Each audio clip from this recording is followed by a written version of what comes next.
Oke, sebaiknya saya akan menjelaskan seluruh codingan atau seluruh hasil dari AI kita. Yang pertama, di sini ada halaman dashboard, yang dimana halaman dashboard ini menampilkan yang ada di database dengan sudah dikonfigurasi dengan machine learning dengan berisiko tingginya tuh ada 125 mahasiswa, 10% total mahasiswa. Baru habis itu berisiko sedangnya 210 dan risiko rendahnya 915. Lalu di sini ada sebuah ini yang dimana dia mengkalkulasikan berapa persen dari risiko dropout yang ada di database mahasiswanya. Lalu di bawahnya ada mahasiswa prioritas intervensi dengan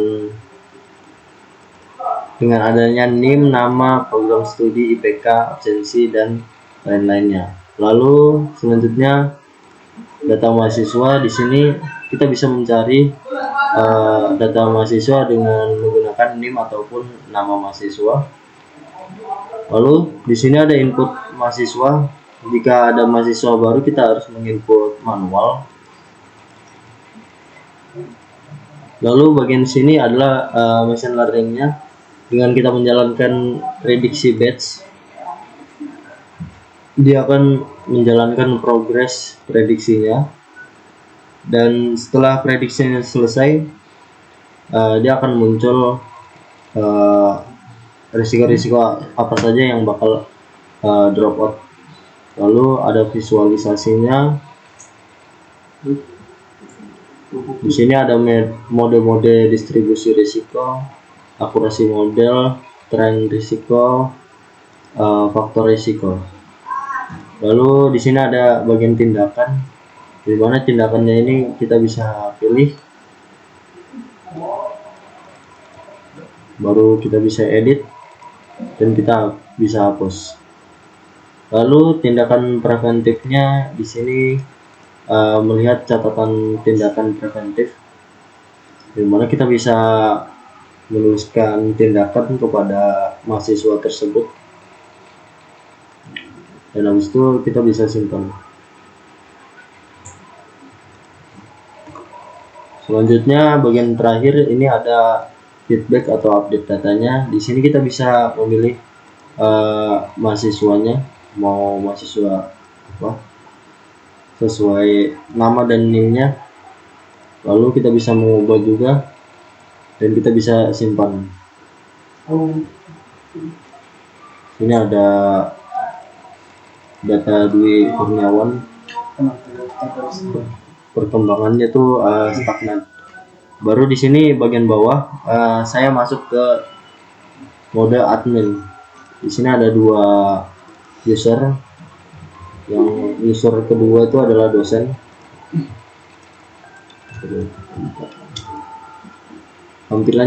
Tampilannya juga sama seperti halaman admin.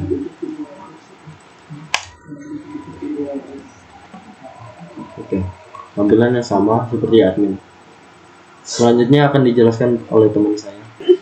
Baik, di sini saya akan melanjutkan penjelasan teman saya. Ya, saya akan menjelaskan bagian fitur-fitur yang ada dalam sini, tapi saya cuma ke bagian input data. Nah, dalam fitur input data ini ada fitur-fitur kayak NIM, nama lengkap, program studi, IPK, absen, status ekonomi, pekerjaan orang tua, semester aktif, SKS yang lulus berapa, dan status beasiswa. Langsung kita coba aja ya. Di sini saya akan masukkan NIM 63, karena sudah ada NIM 63, kita tambahkan NIM 60 saja. namanya Sigit. Sigit. Cek ngomong. Darmanto. Hah? Darmanto. Jadi, kemudian ini pilih program studinya, contohnya kayak teknik informatika. IPK-nya 3,0, absensinya 85% lah. Satu sebenarnya tinggi.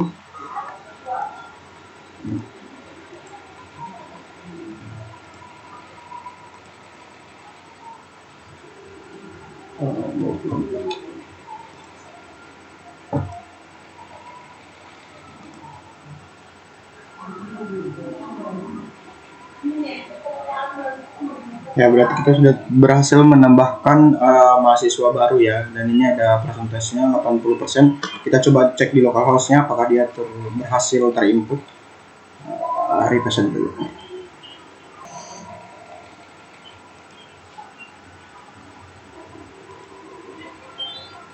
Nah, sudah masuk ya, berarti antara input mahasiswa dan localhost-nya dia terhubung ya. Nah, dan ini bagian input mahasiswa ini masuk di bagian prediksi, terus rekomendasi, masuk semua ya. Dia masuk otomatis. Baik, sekian penjelasan dari saya dan akan dilanjutkan oleh teman saya. Baik, setelah teman saya tadi menjelaskan tentang bagian input data mahasiswa, maka akan muncul bagian data-data daftar mahasiswa ini seperti ini. Ada 1, 2, 3, 4, 5. Ini kita bisa lihat detailnya seperti ini.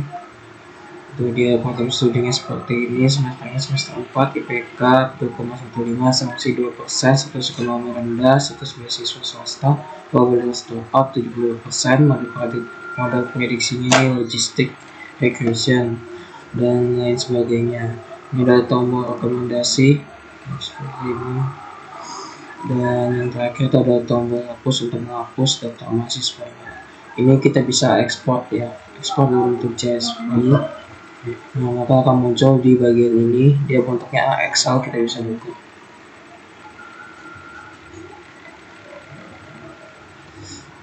Nah, nanti akan muncul nama-namanya seperti ini. Nah, selanjutnya saya akan menjelaskan di bagian machine learning. Ini kan ada kita bisa mencari namanya. Ada misalkan saya mau mencari namanya sedikit, tidak akan muncul IPK-nya 3, absensi 80%, risikonya rendah. Itu kalau mau lihat lebih lengkapnya bisa lebih detail seperti ini. Nah, terus kalau saya akan jalankan prediksi batch.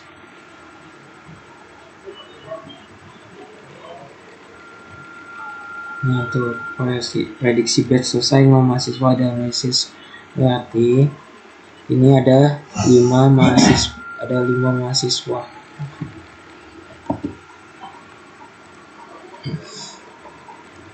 Ini ada 5 mahasiswa tadi. Terus di visualisasi ini ada distribusi risiko. Ini bagian rendahnya ada 73%, 915.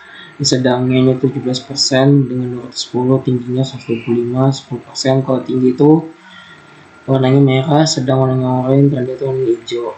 Rata-rata IPK-nya 3,12, rata-rata efisiensinya 81%, sudah ditindaklanjuti 67%. Distribusi program studi yang paling banyak sistem informasi 48, tinggi teknik informatika 32, manajemen 28, akuntansi 17. Course modelnya ini ada beberapa model, yang pertama Random Forest, kedua XGBoost, 3 Logistic Regression, keempat SVM. Ada persentasenya di sini, yang paling tinggi itu Random Forest 91,4, yang paling rendah itu SVM 79,3. Ini ada convention matrix, cost-nya ini ada prediction positif 112, actual netnya ini negatif 117. Ada presentasinya ini tren risiko dari bulan Januari sampai bulan Juni 2026. Ini dia tingkat dari 150 ke hampir ke 155.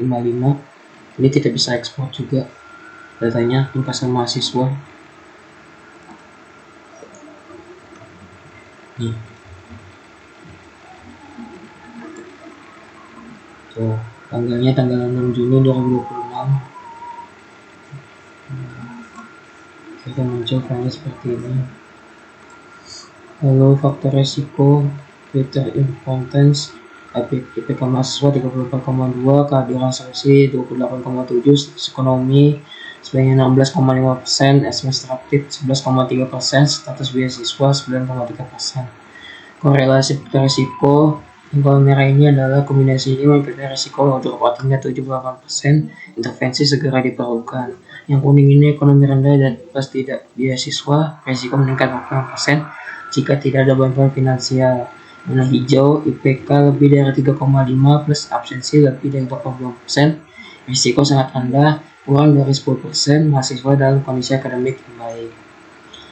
Baik, itu mungkin penjelasan dari saya. Selanjutnya akan dijelaskan oleh teman saya. Di sini saya akan melanjutkan penjelasan fitur rekomendasi. Di sini seperti yang terlihat di sini ada ketika sudah menambah data sebelumnya. Di sini jika kita ingin melihat itu bisa mencari melalui NIM atau namanya. Di sini kalau NIM-nya 24/1760. Misalnya cari Ahmadil itu 61. Dia akan langsung muncul. Kalau cari nama juga akan muncul secara otomatis juga. Di sini Yosua aja langsung muncul. Nah, di sini ada 3 resiko. Di sini kalau resiko tinggi, mencari resiko tinggi di sini akan muncul. Di sini ada 1, resiko sedang ada, tidak ada, resiko rendah. Oke. Lanjut. Di sini saya akan menjelaskan bagian fitur tindakan preventif. Di sini tindakan preventif ini jika mahasiswa prediksi drop out-nya itu sangat tinggi, mereka bisa langsung lewat konseling atau bimbingan yang lain, kayak bantuan beasiswa, bimbingan belajar, atau bahkan dosen itu bisa mempertemukan orang tua mereka.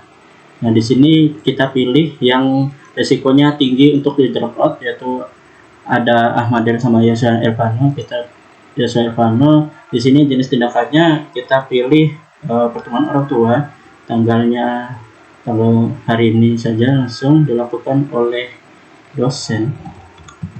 Statusnya dijadwalkan. Di sini jika ingin meninggalkan catatan bisa, dan juga tidak meninggalkan juga bisa, simpan tindakan. Nah, akan langsung muncul di bagian bawahnya tanggal 6 Juni, nama mahasiswa, tindakannya dilakukan oleh sama statusnya. Di sini jika kita ingin melihat semua status yang sudah selesai, baik itu sudah selesai, dijadwalkan maupun sedang berlangsung.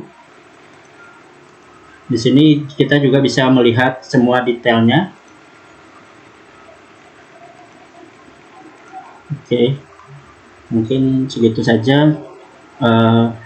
Selanjutnya akan dijelaskan oleh teman saya. Baik, assalamualaikum warahmatullahi wabarakatuh. Kenalkan, nama saya Ahmad Adil Akbar dari NIM 66 dan saya akan melanjutkan penjelasan dari rekan-rekan saya. Saya di sini untuk menjelaskan dalam fitur feedback dan update datanya.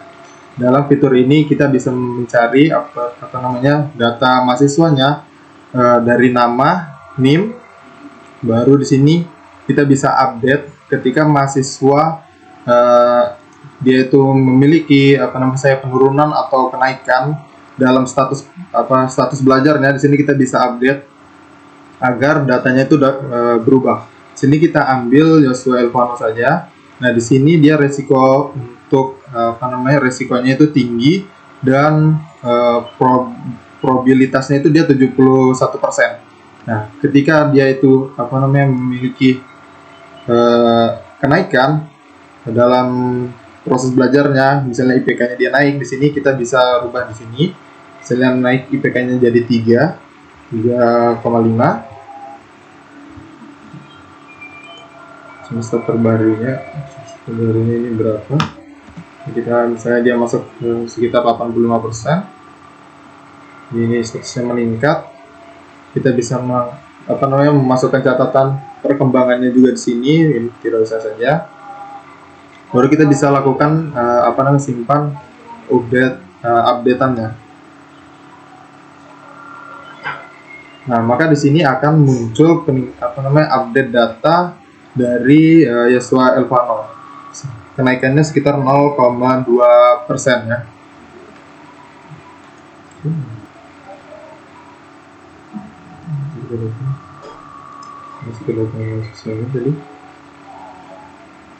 Nah, di sini untuk data yang terbarunya dia sudah resikonya dia sudah sangat-sangat bagus ya. Di sini resikonya itu rendah, sekitar hanya 26% saja. Kita bisa lihat detailnya lagi di sini. Dari program studi informatika dia di semester 4, nah, IPK-nya sekarang 3,55, absensinya sudah sekitar 85%, dan risiko ekonominya dia itu rendah. Status beasiswanya itu swasta, dan probabilitas drop out-nya itu sekitar 26% saja. Mungkin itu saja yang bisa saya sampaikan. Sekian dan terima kasih.